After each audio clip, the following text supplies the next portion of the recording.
So what's interesting for me is the fact that you were both vegans before you met. Your identities were kind of entrenched in plant-based and veganism. So, like, how does I can understand one person's journey from going to plant-based to meat-based, but as a couple, was there any kind of resistance between? Well, okay, I'm going to ask you two questions. One, what was the realization that you needed meat, and then two, how did you navigate both of your views from going from plant-based to meat-based? So I was the problem with this.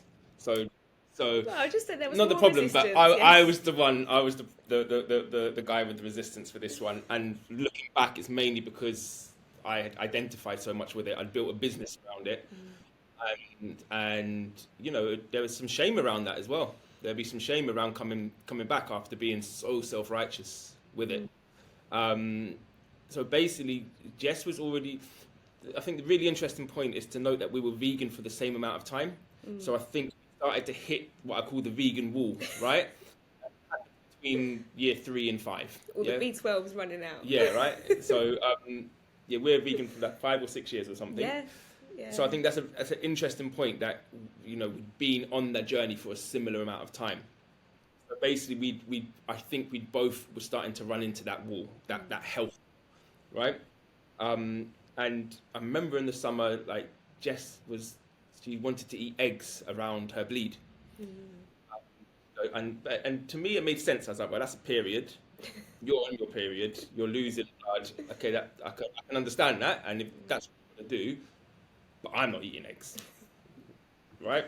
I'm not going to eat eggs. I think this was when it's important to say as well, we'd just come back from Ecuador and you were you'd gone back to London, I'd gone back to Worthing because I'd come back to my job here and you had clients in London. So we decided to live apart for a bit and we were thinking about eventually moving to Worthing. But there's a lot of farm shops, a lot of, drive somewhere and people just have eggs outside their house or my dad's been doing the same job for quite a long time and he's got a lot of close clients who will be like, here's some lemons from our tree in Sicily, or here's chicken that we just killed that used to live in our garden.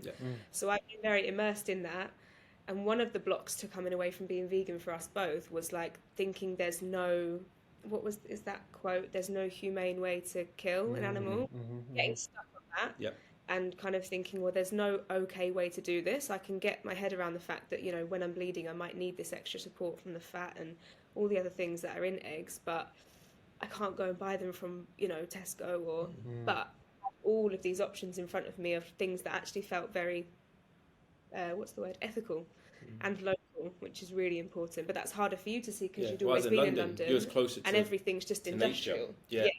And understanding like the pendulum from like industrial farming to regenerative farming. And when you're vegan, all you focus on is industrial farming, right? And that's what you're told about in these documentaries that you're watching. That's what you're kind of being indoctrinated into thinking is the only way you eat animals is through this horrible, inhumane practice of industrial farming. But so going back onto health, I was not very well, right? I've been working really hard. I was running this calf. I was tired all the time. I was getting injured. I'd stopped training. I stopped training in about year 3 of veganism. And I was going deep into my yoga, and I was using yoga as an excuse not to look at why I can't get in the weights room. Every time I got in the weights room, I'd injure myself. Yeah. Right? So I decided not to look at that and decided to continue with my yoga practice. Then it got to a point I was injuring myself in yoga. I'd be going through a chaturanga or something and I'd hurt my shoulder, or I'd go into an up dog and I'd hurt my back, and then it was taking me a long time to recover. So I'm starting to think, right, something's not right here, right? I'm tired all the time. I'm a bit dazed. I felt. I'll talk about this fog a bit later, but I was a bit dazed. I kept on getting injured. I was looking within the parameters of veganism to fix that. Okay. Right? I was chasing how I felt in that first year to 2 years of veganism. I was trying to replicate that. So I'd done fruitarian, I'd done fasting, I'd done high fat, I'd done low fat, I'd done raw, I'd done cooked, I'd done I've done all the supplements, I've done every variation you can think of within the vegan parameters I had explored, and I still didn't feel good. And there's Jess eating some eggs once a month. So that was like subconsciously coming into my psyche.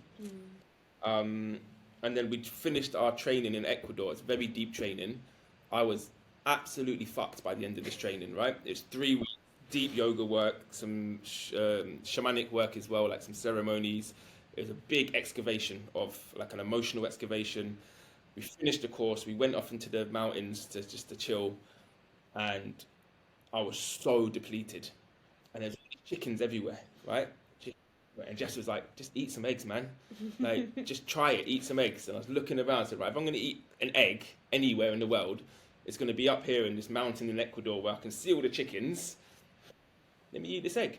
So we made fried eggs, had 2 eggs. True MangoMan style. Yeah. You know, like some random little shop in Ecuador. He's like, right, get this random bag of spices, get some beans. Yeah. Shut it up. It's the best thing I've ever eaten. I kid you not, right? I'm eating these eggs and this veil just went vroom. Wow. This fog that I didn't know I had. It'd come on so slowly over 5 years that I did not know I had this fog. Eating these eggs and suddenly I felt life come back into my body. I felt my brain go Wow. just fire up. And then I ate about 4 to 5 eggs or 6 eggs every day for the rest of the time in Ecuador. Every morning I'd get up, let's go eat these eggs. And with every day I felt stronger. Mentally, I felt more grounded. I was very esoteric. I was very not in my body. I was very spiritual, too much so. And then as soon as I started to eat the eggs, I started to ground. And I think an important part, just to interrupt while we're still talking about being in Ecuador, an important part of the spiritual process while we were there was I'd come from this Buddhist approach of, you know, you can't eat meat and meditate at the same time. You can't do energy work if you've got dead in your belly. And then we were working with these shamans who were doing just the most incredible things. And so connected. And then we'd go, you know, at the end of the day to the restaurant together and they'd eat a big bit of steak or something. And it was infuriating at the time. We were being like, who's this, like, shaman? Yeah. Who's this? You can't, you know, but I'd just seen it and felt it and been in the experience. And that's obviously when you're so kind of wrapped up in that identity, it was really hard to let that resistance melt away and understand that a few things can be true at once. Yeah. And that people can actually be really grounded. And what we got to experience when we were there as well was like a deep reverence and connection to the spirit of animals before you eat them.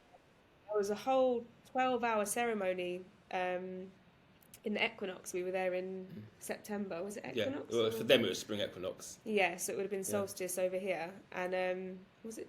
Yeah. No, it was equinox, just spring, just autumn here. So yeah, it was spring equinox there, and they were like praying over this meat for, you know, like 12, 14 hours up all night, just like crying, sobbing, spilling prayers, and then ceremoniously breaking the fast and merging with that was what we were taught there, is that, you know, it's about consciously connecting and kind of embodying the spirit and the strength of that animal, because a lot of these animals were, you know, they're deer or big strong cows. Ruminant animals. Yeah. And again, at the time, I couldn't really see the value. It was like, I'm very happy that I got to see it firsthand, but at the time it was just, I had a lot of sticky feelings about it, but it's just something that has made more and more sense the further away I've got from veganism.